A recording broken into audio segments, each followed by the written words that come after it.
Our study today comes from Isaiah chapter 8, verse 19. The Bible says, "And when they say to you, 'Seek those who are mediums and wizards who whisper and mutter,' should not a people seek their God? Should they seek the dead on behalf of the living?" When the economy starts to go south, a lot of businesses suffer. Real estate collapses, the banking industry collapses, and retail sales start to tank. But as it turns out, there's one industry that seems to do quite well when hard times hit, and that's the psychic industry.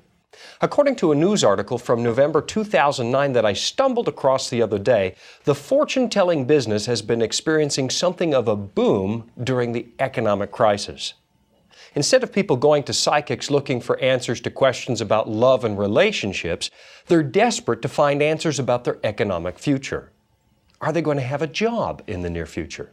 Will their money ever come back? What kinds of decisions should they be making? It really underscores something important. No matter how enlightened and secular we claim to be in the Western world, people will resort to almost anything when they're worried or scared. The fact that fortune-telling is experiencing a bit of a renaissance says a lot about the deep need that people feel to find meaningful answers about tomorrow. But the Bible teaches that you're not going to find real answers from psychics, crystal balls, fortune tellers, or astrologers. In the words of Isaiah, these are the people who peep and mutter. They consult with familiar spirits and claim to get answers from the great beyond. But it's a foolish place to get information for building your future, God says, because these people simply don't have a stellar track record when it comes to prediction. Even the famed Nostradamus really only got things right about 9% of the time. Even worse than their collectively abysmal success rate is the fact that they're tapping into forces and spirits they don't really understand, leaving you in a position where it's entirely possible that you're getting information from a source that does not have your best interests in mind. History is littered with the corpses of people who started down the path of spiritualism and ended up losing absolutely everything because of it.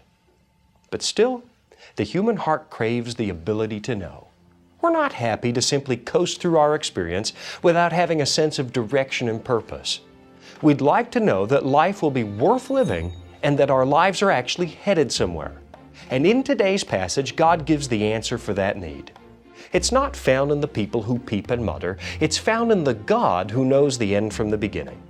He is, after all, quite alive, and the spiritualists are tapping the dead for their information.